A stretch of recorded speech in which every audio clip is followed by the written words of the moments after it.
Folklori ანსამბლების სერტიფიცირებას გაივლენ ახალი პროექტის პრეზენტაცია კულტურის სამინისტროში გაიმართა. ახალი ინიციატივის მიზანი ანსამბლების შემოქმედებითი დონის შესწავლა, მათ შესახებ სრულყოფილი საინფორმაციო ბაზის შექმნა და საზოგადოებისთვის ქართული ფოლკლორის სათანადო წარმოჩენა. სერტიფიცირებული ანსამბლები სამინისტროს მხრიდან დამატებით მხარდაჭერას მიიღებენ. სერტიფიცირების პროექტში მონაწილეობა ნებაყოფლობითია და არ ვრცელდება სახელმწიფო და საბავშვო ანსამბლებზე.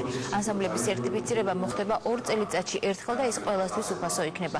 მონაწილეებს ფოლკლორში მოღვაწე ადამიანებისგან შემდგარი სპეციალური კომისია შეაფასებს. 800 ფოლკლორული ანსამბლიდან, რომელიც დღეს საქართველოში არის, მხოლოდ 400 აქვს რეგისტრაცია გავლილი და ამიტომ მათთვისაც და ჩვენთვისაც გაძნელებული არის ურთიერთობა. სერტიფიკატს არ მისცემს კულტურის სამინისტრო, არამედ მისცემს ძალიან კომპეტენტური ადამიანების ამ სფეროში ჟიური. მიეხმარება ანსამბლის დამატებითი სტიმულია მათთვის, ის რომ თქვა გარკვეულ ანსამბლს აქვს პრობლემა ადგილობრივ ხელმძღვანელობასთან, დაფინანსების საკითხებში, საზღვარგარეთ გამგზავრებასთან დაკავშირებით. ეს ერთგვარი ბაზა შეიქმნება ფოლკლორული ანსამბლებისა და აი ამ ყველა პრობლემას მიხედავს მე უკვე სამინისტრო ფოლკლორის სახელმწიფო ცენტრთან ერთად.